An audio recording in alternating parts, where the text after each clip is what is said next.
Well, folks, it sure sounds to me like we got some breaking news here.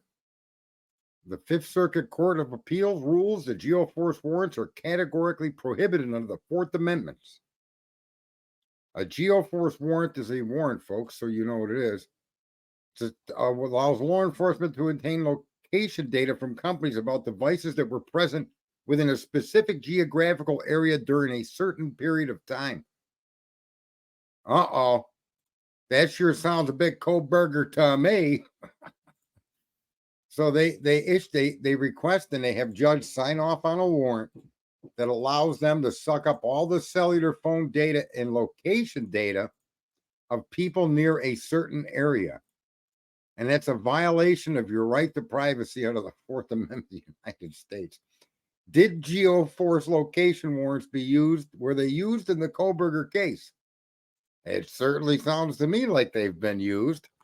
Certainly sounds to me like they were using that kind of information to go after Mr. Kohlberger and try to pin him to the location of that crime.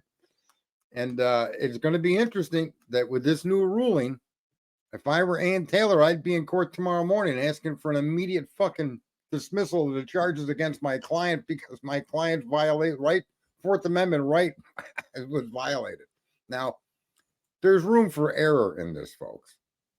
There's a room for error in my interpretation of the processes that the Idaho cops used. However, I would think that when you look at that map and everything is about the cell phone, the cell phone, the cell phone, the cell phone, I would also think that in order to have located Brian Kohlberger, they would have had to have tried to locate phones that were in or around or near that particular residence connecting to that particular tower. And I think when they whittled it down to see who could have been the perpetrator, they also came across 12 other times Mr. Kohlberger connected to that tower at similar times of the night, traveling in similar routes. It sure seems to me that you would have had a geofence warrant. I'm sorry, it's called geofence, not force. Geofence warrant to have whittled yourself down to Brian Kohlberger. And I suggested if in fact that is what they did. And I don't see why they wouldn't have, because it wasn't really argued about until 2023 is when this came up. Google announces it will revoke access to location history. And this report was December 18, 2023, which was after, folks, a year after the Kohlberger case. So to me, this is a death knell to the prosecution. And everybody's right to personal privacy. Yikes! So that's it. It's a quick video. Anybody that wants to point out where I'm wrong, I completely fucking welcome it. I say go for it. I'm gonna put here. Let's see here. So here's what it says. Federal Appeals Court rules geofence warrants unconstitutional, impacting law enforcement in several states. I would suggest it's going to be all states. Has decided the Court of Appeals decided that warrants, controversial law enforcement tool, are unconstitutional. Marks a significant shift in how police can use digital location data to investigate crimes across Louisiana, Mississippi, and Texas. Now, although the Fifth Circuit only does control a certain district, okay, I think that this argument is going to be brought more broadly into other jurisdictions. Basically, what they're doing, folks, is they're tracking everybody in those areas, and they have no business tracking somebody that has nothing to do with that crime. They have no business to get a list of all of the people that were near any particular location and then work their way and whittle their way through to create a suspect. Okay? And so here's what the Fourth Amendment states, and it's a fundamental component of the Bill of Rights to protect citizens from unreasonable search and seizures by the government. It mandates that any search or seizure conducted by law enforcement must be reasonable and, in most cases, supported and issued by a warrant from a judge. This warrant must be based on probable cause and must specifically describe the place to be searched and the persons or things to be seized.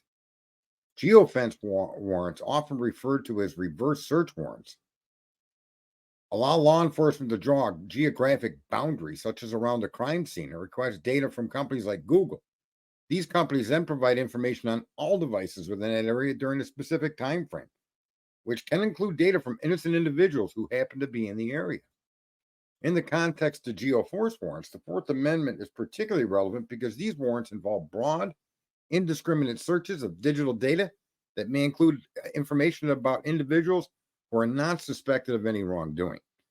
Now, critics have long argued that geoforce warrants are overly broad and infringe on privacy rights by sweeping up data on individuals who have no connection to the crime. The case that prompted the Fifth Circuit's ruling involved an armed robbery of a postal worker in Mississippi. And I'm not going to get into all of that. So the Fifth Circuit's opinion emphasized that requesting data from Google's extensive location database does qualify as a search under the Fourth Amendment. The court argued that because the search involves scanning the entire database without knowing who the target is or whether the search will yield results, it lacks the specificity required by the Constitution. The ruling stated the search is occurring while law enforcement officials have no idea who they are looking for or whether the search will even turn up a result. Indeed, the quintessential problem with these warrants is that they never include a specific user to be identified, only a temporal and geographic location where any given user may turn up post-search. This is constitutionally insufficient. Well, there you have it, folks. That's my update into the Idaho4 case. I don't have to drone on any longer about it. It appears to me that that particular the Koberger case is a very particular case in relation to geofence warrants. From everything that they've shown us and from everything we've heard and from their probable cause affidavit, it certainly looks to me, through process of elimination, they whittled themselves down to Brian Koberger, and they did it. I'm going to guarantee you this because of his 12 previous trips into that area at similar times of the early morning hours and similar driving patterns. And that was why they focused. I guarantee it's the geofence warrant that caused them to focus on Brian Koberger. Google stopped allowing that to happen in December 2023. These crimes took place, I believe, November 13th, 2022. So here we have it, folks. If this gets carried over and applied and goes across the country, this is obviously will end up in the Supreme Court. But this is a big kick in the balls, and it's justly so. They don't have, and I've said this before, they have no right to what I'm doing, when I'm doing it, where I'm doing it. And if you're going to search and you're going to pick up 5,000 people next to a local store that was robbed, right? And then you're going to whittle down whose phone was possibly at that store during the crime. What about the 4,999 people in that list that didn't do anything? What right do you have to any of their information? You don't. The government, the Constitution limits the government's to actions that are as they lay out in the Constitution. Highly limited. There you go, folks. That's my video for the day. I appreciate it. I appreciate it. So Sergeant Friday with your Harris News Network. Breaking news. I suspect the Idaho4 case may be over.